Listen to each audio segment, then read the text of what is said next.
Throughout history, the Catholic Church has taken a strong stance on what literature was considered appropriate for its members to consume. This has led to the creation of the Index Prohibitorum, or the list of prohibited books. The index was first established in 1559 by Pope Paul IV, with updates and additions being made throughout the centuries by subsequent popes.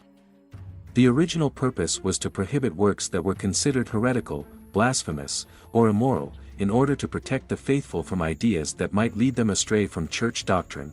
Some of the authors whose works were included in the index include Galileo Galilei, whose scientific discoveries were seen as contradicting church teachings, and René Descartes, whose philosophy was deemed dangerous to the faith. Other works included in the index were those that challenged the authority of the Church, such as Martin Luther's writings on Protestantism, as well as books that contained sexually explicit content or advocated for immoral behavior. One famous example of a prohibited book is James Joyce's Ulysses, which was banned in 1922 due to its sexual content and perceived obscenities. It was not until 1975 that the Church finally removed the book from the index. The index remained in place until 1966, when Pope Paul VI abolished it as part of the Church's modernization efforts in the wake of the Second Vatican Council. However, the Vatican still reserves the right to prohibit literature that goes against Church teachings, as seen in the recent controversy over Dan Brown's The Da Vinci Code. Despite its controversial history, the Index Prohibitorum serves as a reminder of the Catholic Church's power and influence over intellectual thought throughout history. It also highlights the importance of individual freedom of expression and the dangers of censorship and suppression of ideas. In conclusion, the Index Prohibitorum was a list of books that were prohibited by the Catholic Church due to their perceived heresy, blasphemy, or immorality. While it is no longer in use, it serves as a reminder of the Church's controversial history and its influence on intellectual thought.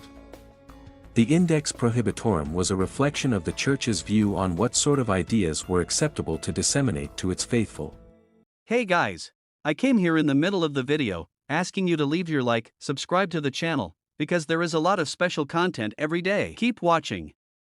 However, over time the lines between orthodoxy and heresy began to blur, with some works that were once condemned being reconsidered and even canonized. For example, the works of Galileo Galilei, which were once seen as a threat to the Catholic Church, were later reconciled with Church doctrine.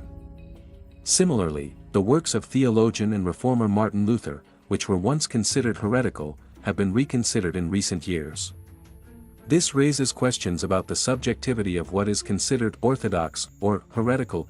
Today, we live in an age where ideas and information are freely accessible, and censorship is viewed with suspicion. However, the issue of what sort of ideas are acceptable in the public sphere is still very much alive, with debates raging over topics such as hate speech, political correctness, and cancel culture.